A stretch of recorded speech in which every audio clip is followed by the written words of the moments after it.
ડભોઈના ઐતિહાસિક પંચેશ્વર મહાદેવ મંદિરે 14મો પાટોત્સવ અને હોમાત્મક મહાયજ્ઞ સંપન્ન થયો.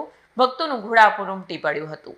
ડભોઈ નગરમાં નાંદોડી ભાગોળ પાસે આવેલા સુપ્રસિદ્ધ અને પૌરાણિક પંચેશ્વર મહાદેવ મંદિર ખાતે ભક્તિસભર વાતાવરણમાં વિશેષ ધાર્મિક ઉત્સવનું આયોજન કરવામાં આવ્યું હતું. મંદિરના જીર્ણોદ્ધારને 75 વર્ષ પૂર્ણ થવા અવસરે તેમજ પવિત્ર શ્રાવણ માસ નિમિત્તે 14મા પાટોત્સવ અને મહાયજ્ઞનું ભવ્ય આયોજન કરવામાં આવ્યું હતું. સમગ્ર ધાર્મિક મહોત્સવ દરમિયાન મંદિર પરિષદ વેદોક્ત મંત્રોચ્ચાર, શંખનાદ અને હર હર મહાદેવના જયઘોષથી ગુંજી ઉઠ્યું હતું.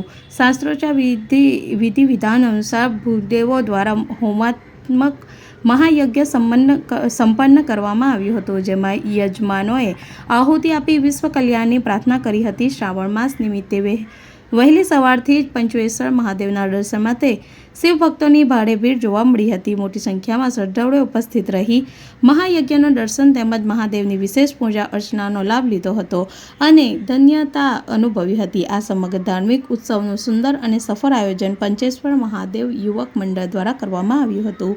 ધાર્મિક માહોલ વચ્ચે યોજાયેલ આ પાટોત્સવના ભક્તોમાં ભારે ઉત્સાહ અને શ્રદ્ધાનો માહોલ જોવા મળ્યો હતો. પંચેશ્વર મહાદેવ કી જય. નમઃ પાર્વતી પતયે હર હર મહાદેવ હર. આપણા આ દર્ભાવતી નગરની અંદર પંચેશ્વર મહાદેવ અહીંયા ભગવાન બિરાજમાન છે.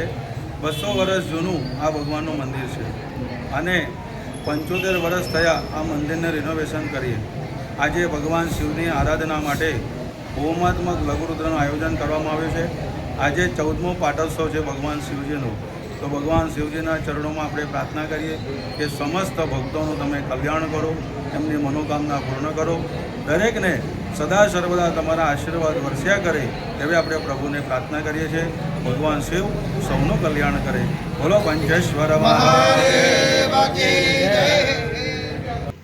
વિડીયો જર્નાલિસ્ટ ફજર રજાક ખત્રી સાથે સત્યા ટીવી ન્યૂઝ ડભોઈ.